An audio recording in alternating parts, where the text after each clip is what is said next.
Hello guys, welcome back to my channel. আজকে আমি বানাবো কাঁঠাল চিংড়ি। তার জন্য একটা ছোট কাঁঠাল আমি বেছে নিয়েছি। এরপর একটা কড়াইতে আমি কাঁঠালগুলোকে সিদ্ধ করে নিচ্ছি।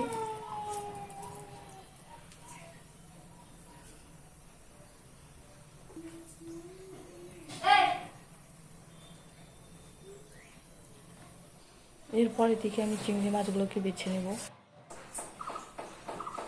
আর এদিকে মশলাটা রেডি করে নিচ্ছি। দুটো রসুন, 5-6টা কাঁচা লঙ্কা আর একটু আদা পেস্ট করে নিচ্ছি। তার সাথে দুটো টুকরো করা পেঁয়াজ সব একসাথে পেস্ট করে নেবো। আর এদিকে দুটো পেঁয়াজ আমি কুচিয়ে নিয়েছি। কাঁঠালটাকে 50% সিদ্ধ করে নিয়েছি। এরপর আমি কড়াইতে সাদা তেল দিয়ে দিচ্ছি, ফোড়ন দিচ্ছি একটা তেজপাতা, গোটা জিরে, কুচিয়ে রাখা পেঁয়াজ দিয়েছি।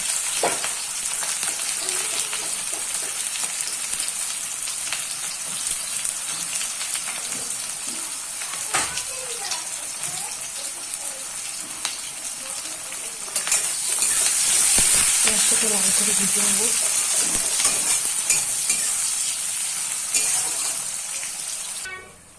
পেঁয়াজ ভাজা হয়ে গেলে একটা টমেটো টুকরো করে দিয়ে দিলাম। পেঁয়াজ আর টমেটোকে আরেকটু ভেজে নেব। এবার পেস্ট করে রাখা মশলাগুলোকে দিয়ে দিলাম।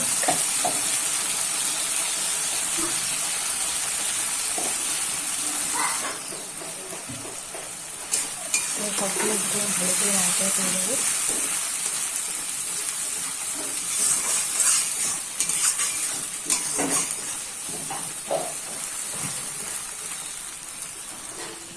আর এদিকে অন্য কড়াইতে চিংড়ি মাছগুলোকে ভেজে নিচ্ছি।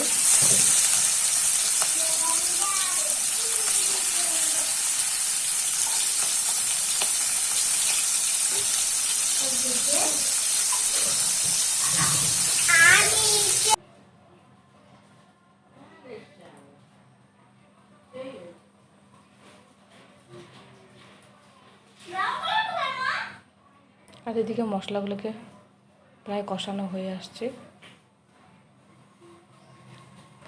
এখন আমি গুঁড়া মশলাগুলো অ্যাড করছি। 1 চামচ হলুদ গুঁড়ো, জিরের গুঁড়ো,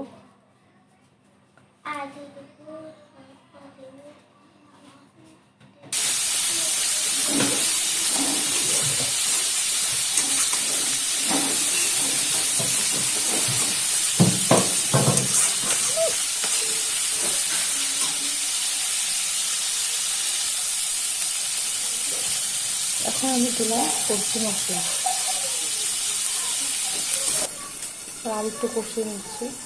কষিয়ে নেওয়া হয়ে গেলে কাঁঠালগুলোকে দিয়ে দেবো। এবার মশলার সাথে কাঁঠালটাকে ভালো করে কষিয়ে নেবো।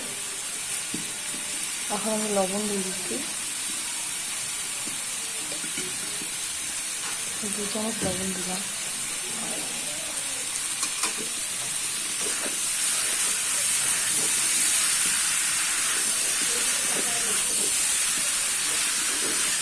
কাঁঠালের সাথে মশলাগুলোকে ভালো করে মিক্স করে নিচ্ছি।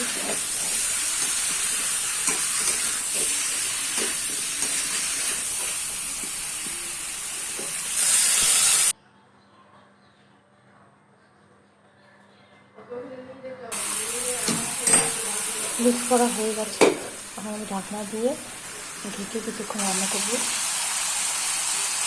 ঢাকনা উঠিয়ে নিয়েছি, আবার একটু নাড়াচাড়া করে নেব।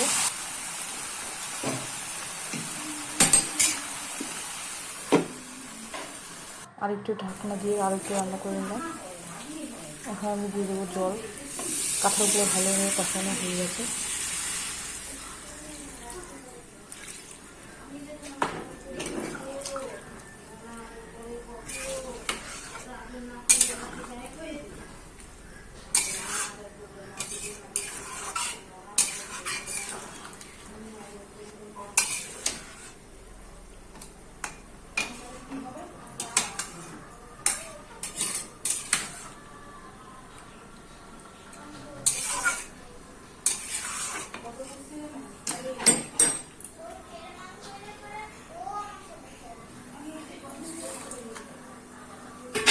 চিংড়ি মাছ, ভিজে রাখা চিংড়ি মাছগুলো দিয়ে দিলাম।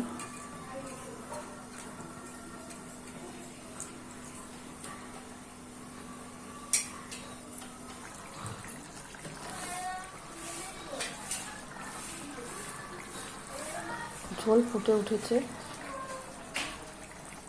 এখন আমি সামান্য চিনি দিয়ে দিচ্ছি।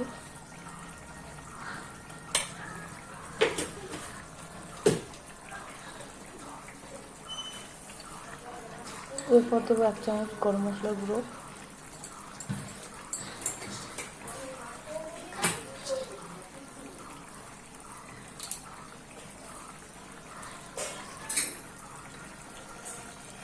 আর দেবো ঘি।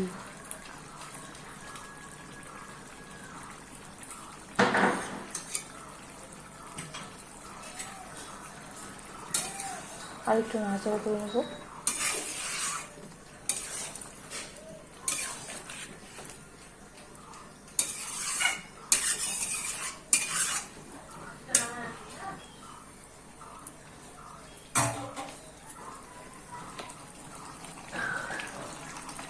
এবার আমার রান্নাটা কমপ্লিট হয়ে যাচ্ছে। বন্ধুরা, ভিডিওটি যদি ভালো লাগে লাইক করবেন এবং শেয়ার করবেন।